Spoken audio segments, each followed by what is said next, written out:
Assalamualaikum warahmatullahi wabarakatuh. Apa kabar anak-anak? Ya, mudah-mudahan Ibu harap kamu sehat semua. Amin.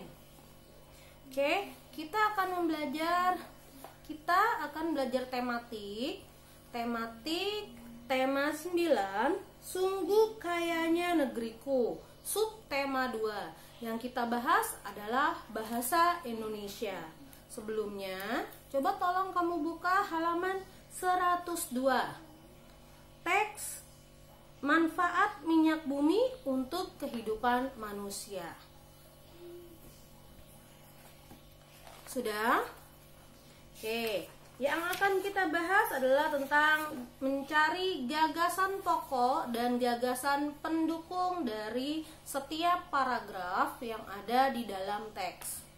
Apa itu gagasan pokok? Gagasan pokok itu dikenal dengan beberapa nama, yaitu ada gagasan utama, pikiran utama, pikiran pokok, atau pokok pikiran. Nah, yang paling sering dikenal, yang paling sering disebut adalah ide pokok. Jadi sebenarnya ide pokok itu apa ya? Ide pokok itu adalah inti. Kalau kamu ditanya apa gagasan pokok dari paragraf teks tersebut, oke. Gagasan pokok itu adalah pernyataan yang menjadi inti dari suatu pembahasan. Jadi kalau ditanya gagasan pokok dari paragraf, berarti inti dari paragraf. Terus, bagaimana cara mencari inti dari paragraf? Kamu bisa memakai kata tanya. Apa yang dibicarakan oleh paragraf tersebut? Ya, jadi kamu tanyakan sebenarnya paragraf itu ngomongin apa sih? Nah, itu adalah inti dari paragraf. Kemudian, kamu juga bisa mencari paragraf itu dari kalimat utama. Di mana kalimat utama? Kalimat utama itu ada 3 letaknya. Yang kamu ingat A, B, C. A itu ada di awal paragraf, di kalimat pertama. B ada juga yang di belakang paragraf, di kalimat terakhir. Kemudian C ada yang campuran. Campuran artinya ada yang di awal dan juga ada yang di akhir.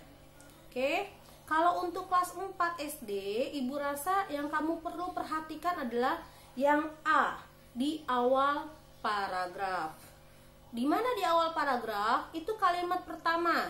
Kamu tinggal lihat sampai mana titiknya. Nah, itu kamu bisa jadikan sebagai gagasan pokok. Gagasan pokok juga bisa kita ringkas. Ya, kalau Ibu suka bilang, "Coba Nak diringkas." Nah, tapi bukan berarti gagasan pokok itu adalah ringkasan. Kemarin ada yang menjawab di soal PTS bahwa gagasan pokok adalah ringkasan. Bukan. Gagasan pokok adalah inti dari suatu pembahasan. Kalau ditanya gagasan pokok dari paragraf, berarti inti dari suatu paragraf. Oke, di halaman 102. Sekarang kamu udah lihat halaman 102. Silakan lihat halaman 102. Oke, minyak bumi, paragraf pertama, ya. Ibu akan menyebutkan paragraf pertama. Kamu nanti tinggal cari paragraf pendukung. Oke, paragraf pertama. Minyak bumi merupakan salah satu sumber mineral yang sangat dibutuhkan oleh manusia. Itu kalimat awal, kalimat pertama. Maka kamu bisa jadikan sebagai gagasan pokok dari paragraf pertama. Atau kalau kamu ringkas, maka kamu bisa bilang minyak bumi sebagai sumber mineral. Paragraf kedua. Kalimat awalnya yang menjadi kalimat utama, minyak bumi adalah salah satu sumber mineral yang sangat penting untuk kehidupan masyarakat. Oke, itu boleh kamu jadikan sebagai gagasan pokok paragraf kedua. Tapi karena kalimatnya panjang, kamu bisa ringkas menjadi peran minyak bumi bagi manusia, ya, atau pentingnya minyak bumi bagi kehidupan manusia. Paragraf ketiga. Paragraf ketiga itu kamu bisa ambil kalimat awal, kalimat pertama, kalimat utama. Ada di awal, terbentuknya minyak bumi berlangsung selama ratusan juta tahun ketika tanaman atau hewan terkubur di dalam lapisan kerak bumi. Tapi ini juga bisa diringkas, karena terlalu panjang kamu bisa meringkasnya. Gagasan pokok menjadi proses terbentuknya minyak bumi. Oke. Jadi, untuk halaman berikutnya, untuk paragraf berikutnya, Maksud Ibu, yang ada di halaman berikutnya, kamu bisa lihat di awal kalimat. Ya, kamu ambil itu adalah gagasan pokoknya. Namun, kamu juga bisa meringkasnya. Ya, yang ditanya adalah inti, gagasan pokok adalah inti. Kemudian ada nomor 1, gas cair. Ya, ini salah satu hasil dari pengolahan minyak bumi adalah gas cair. Kamu bisa meringkasnya. Sebetulnya sudah diberikan oleh buku.